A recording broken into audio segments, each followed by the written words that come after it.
brought to you by Silver Pumps. Top quality और consistent performance के लिए सिर्फ सिल्वर पंप्स, नाम याद रखना। रोल पलायन रोको नौकरी दो पदयात्रा के तहत कांग्रेस नेता कन्हैया कुमार आज मुजफ्फरपुर पहुंचे थे, जहां कांग्रेस कार्यकर्ताओं ने कई चौक चौराहों पर उनका स्वागत किया। हालांकि इस दरमियान एक अलग बात थी कि कई एक खेमों में भी कांग्रेस के स्थानीय नेता दिख रहे थे। स्थानीय पत्रकार हमारे साथ हैं, जिससे बात करेंगे कन्हैया के इस पद यात्रा का कितना असर पड़ेगा। हालांकि पूरे प्रेस कॉन्फ्रेंस में कन्हैया ने कहा कि राजनीति के लिए पदयात्रा नहीं है, लेकिन चुनावी वर्ष में तो पदयात्रा कर रहे हैं कन्हैया। पूरी तरीके से कन्हैया कुमार राजनीति के ही तहत बिहार में पदयात्रा निकाल रहे हैं। कांग्रेस खुद को खड़ा करने के प्रयास करिए। 2025 में कांग्रेस के चुनाव को लेकर इस प्रकार की बयानबाजी बड़ी कांग्रेसी नेताओं को सुनने के लिए मिली कि हो सकता है कि बिहार में कांग्रेस अगला नीति पर चले और अकेले सभी सीटों पर चुनाव लड़े, और इसी की तैयारी कहीं ना कहीं कन्हैया कुमार की यात्रा में दिखी। पर यह आधी अधूरी यात्रा दिखी, क्योंकि नगर विधायक भी कांग्रेस के हैं और भी कांग्रेस के बड़े नेता भी मौजूद थे, पर उस अनुरूप कन्हैया कुमार के साथ भीड़ नहीं, समर्थन समर्थकों की भीड़ और कार्यकर्ताओं की भीड़ नहीं दिखी। जो भी भीड़ थी उसमें आधे से ज़्यादा कन्हैया कुमार टीम का टिकट। अच्छा, हम लोगों ने प्रेस कॉन्फ्रेंस को भी कवरेज किया है उनका, और पूरे प्रेस कॉन्फ्रेंस के दरमियान नौकरी के लिए पदयात्रा निकाली गई कि प्लान को नौकरी दो। हालांकि प्रेस कॉन्फ्रेंस के इस दरमियान तो रोजगार जो स्वरोजगार कर रहे थे उसके साथ ऑटो संचालक और चालकों के साथ बैठे हुए थे और तब बेरोजगारी की बात कर रहे थे। कितना सार्थक हास्य पद लगा, क्योंकि स्वरोजगार को वो रोजगार या नौकरी नहीं मानते हैं। क्योंकि जितने ऑटो चालक थे कहीं ना कहीं वो स्वरोजगार कर रहे हैं और अपना परिवार उसी ऑटो से चला रहे हैं, और उनके लिए बात हो रही है उनकी नौकरी और पलायन। न तो ऑटो चालकों को नौकरी की ज़रूरत है और न वो पलायन कर रहे हैं, तो कहीं ना कहीं उनकी यात्रा मुजफ्फरपुर में तो भटकती है।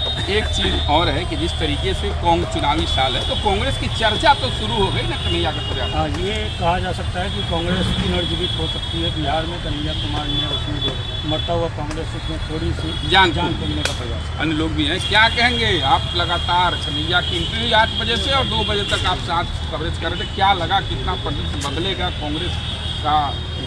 कन्हैया कुमार ने जो पदयात्रा की शुरुआत की है, यह कह सकते हैं कि कांग्रेस अकेले चुनाव लड़ने के मूड में नहीं है, मगर ये राजद पर एक जो है प्रेशर बनाने के लिए जो है, क्योंकि बीच में आप सुने होंगे कि जो है राजद की तरफ से बयान आया था कि कांग्रेस बहुत सारा सीट दी और हार गई। तो इस वजह से एक प्रेशर बनाने के लिए कन्हैया कुमार को जो है उतारी है, मगर बहुत खास जो है इसका फर्क पड़ने को नहीं जा रहा है।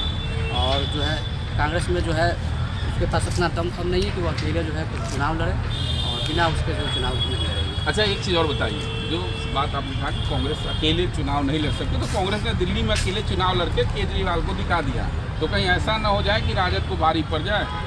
कांग्रेस जो है उस गलती को नहीं दोहराएगी मेरे ख्याल से, क्योंकि वहाँ जो अच्छा, एक सवाल और है, ठीक है, तो कांग्रेस की रणनीति है, कांग्रेस की चर्चा तो शुरू कर दी कन्हैया की पदयात्रा ने। क्या स्थिति रहा इस पदयात्रा में? कितना समर्थन मिला? स्थानीय लोग कितने थे? स्थानीय विधायक भी कांग्रेस पार्टी के हैं, तो किस तरीके, और शहरी क्षेत्र में कांग्रेस के जिस विधानसभा क्षेत्रों पर यात्रा करें वहाँ के विधायक उनके भीड़ कैसी थी? लोगों का समर्थन कैसा था? देखिए, पद यात्रा था तो कन्हैया कुमार का एक शुरू से युवाओं में क्रेज रहा है। जब वो CPM में थे उस वक्त क्रेज था, तो उस हिसाब से भीड़ कह सकते कि भीड़ था, मगर बहुत ज़्यादा नहीं थी। और ये जो है तेजस्वी यादव से अगर तुलना करते हैं तो उस हिसाब से नहीं था, मगर कांग्रेस के हिसाब से जो दूसरे नेता आते हैं और आपने भीड़ देखा होगा, उस हिसाब से भीड़ अधिक था। और चूँकि उनका एक क्रेज है, तो मान लीजिए इस यात्रा को जो है कुछ हद तक जो सफल कह सकते हैं, मगर इसका क्या निकलेगा निष्कर्ष ये तो बाद में। क्या कहेंगे कन्हैया के इस पदयात्रा को किस रूप में आप देख रहे हैं? देखिए, कन्हैया कुमार बिहार के रहने वाले हैं, तो लोगों को उम्मीद थी कि आएंगे तो कुछ सिगुफा छोड़ेंगे, महंगाई पर बेरोजगारी पर कुछ बोलेंगे, लेकिन वो बोले यहाँ नहीं। बिल्कुल कॉर्पोरेट लुक में आए, बाउंसर लेकर आए थे, वॉकी टॉकी साथ में था उनके, बात की और हवा हवाई करके निकल गए। कुछ ऐसा नहीं बोले जिससे कांग्रेस पार्टी को या उनके समकक्ष या समर्थन में जो पार्टी चुनाव लड़ेगी उसको कोई फायदा होने जा रहा है, ऐसा कुछ नहीं बोलते। अच्छा, एक अहम सवाल है कि कांग्रेस के बड़े नेता में गिनती होती है और राष्ट्रीय स्तर के नेता बताया जाता है कन्हैया यहाँ भी, लेकिन जैसे ही राष्ट्रीय सवाल हुई, कर्नाटक जो मुद्दा है, हाल फिलहाल में कर्नाटक विधानसभा में हंगामा मचा हुआ है मुस्लिमों को ठेकेदारी में 4% आरक्षण देने, ये सवाल पर तो बात से नजर आया। देखिए, कन्हैया कुमार अब सवालों से बचते हैं। जैसे पहले मुखातिब होते थे, सवालों से और खुलकर जवाब देते थे। कन्हैया कुमार को डर लगता है कि कहीं न कहीं वो किसी मामले में जब बचे जाएंगे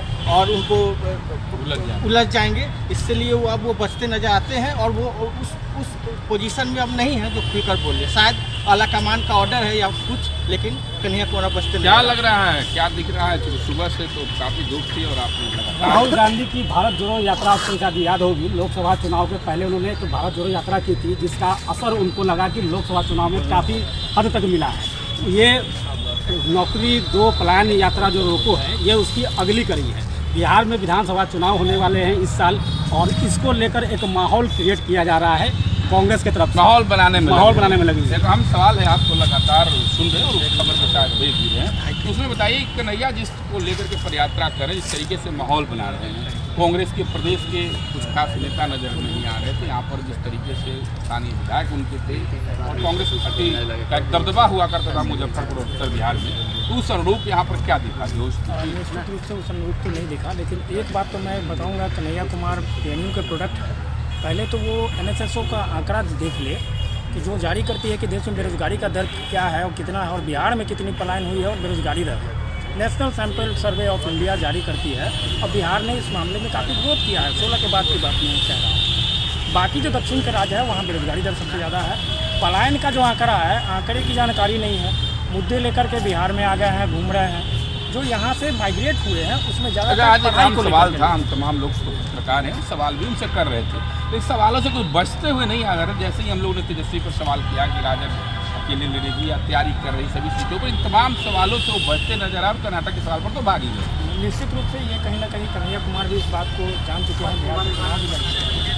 तो जो कांग्रेस कमेटी, जो इनकी जो ऊपर की जो भी है नेता लोग हैं, उन लोगों ने एक खास मुद्दे को लेकर के इनको लॉन्च किया है। उन्हें कहीं ना कहीं लगता है कि जिस प्रकार से बेगूसराय में इनको अपनाए और बिहारी होने के नाते ये कहीं ना कहीं वोट को पोलराइज कर सकेंगे, अपनी वोट खींच सकेंगे। तो ये कहीं ना कहीं उनके लिए सवाल है। बिल्कुल सटीक बात आपने। क्या लग रहा है कन्हैया कितना कांग्रेस को डिस्टर्ब कर पाएंगे और जिस मुद्दे को लेकर के कितना सकारात्मक और मुजफ्फरपुर की उपस्थिति आपके नजर में? देखिए, जो पूरी यात्रा को हमने देखा, मुझे कहीं से यह नहीं लगा कि कन्हैया कुमार जो चल रहे हैं वो पूरे कांग्रेस का सहयोग को लेकर चल रहे हैं। ये व्यक्तिगत रूप से कन्हैया कुमार की यात्रा है। कन्हैया की यात्रा में कांग्रेस एकजुट थी, कांग्रेस के पूरे कार्यकर्ता एक थे, ऐसा लगा कि नहीं लगा? मैं तो इससे सहमत नहीं हूँ कि कांग्रेस के जितने भी पुराने चेहरे थे वो तो नहीं दिखे। जिनको टिकट लेना है, जो दावेदार कहे जाते हैं, वो उनकी उपस्थिति थी। पूर्व सांसद अजय निषाद जो पहले भाजपा से थे, एक अहम सवाल और है कि जिस तरीके से मुजफ्फरपुर और उत्तर बिहार, तो बिहार अपने देश की बात थी, लेकिन मुजफ्फरपुर जिले की बात करें तो कांग्रेस का एक अच्छा पकड़ रहा है, और जिस हिसाब से कांग्रेसी मजबूत यहाँ पर तमाम विधानसभा क्षेत्रों से जीता करते थे, उनकी भागीदारी थी, तो उस अनुरूप कांग्रेस को आज लगा, क्या देखने में लगा इनकी पदयात्रा की क्या स्थिति? देखिए, जो कांग्रेस का इतिहास बताना है, रघुनाथ पांडे के बाद कांग्रेस का इतिहास लगभग जो है वो समाप्त हो गया। ठीक है कि अभी वर्तमान विधायक जो है वो कभी राजद से, कभी लोजपा से वो पार्टी बदलते थे, अभी संयोग है कि वो कांग्रेस में है।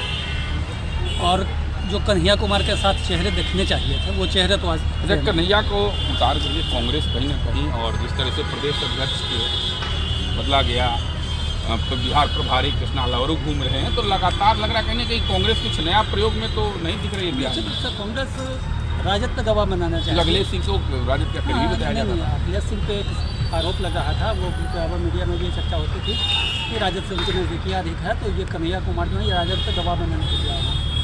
बावजूद उसके कन्हैया कुमार कहते आपने ध्यान दिया होगा, वो बेरोजगारी की बात कर रहे थे, लेकिन उनका प्रेस कॉन्फ्रेंस किनके साथ हुआ?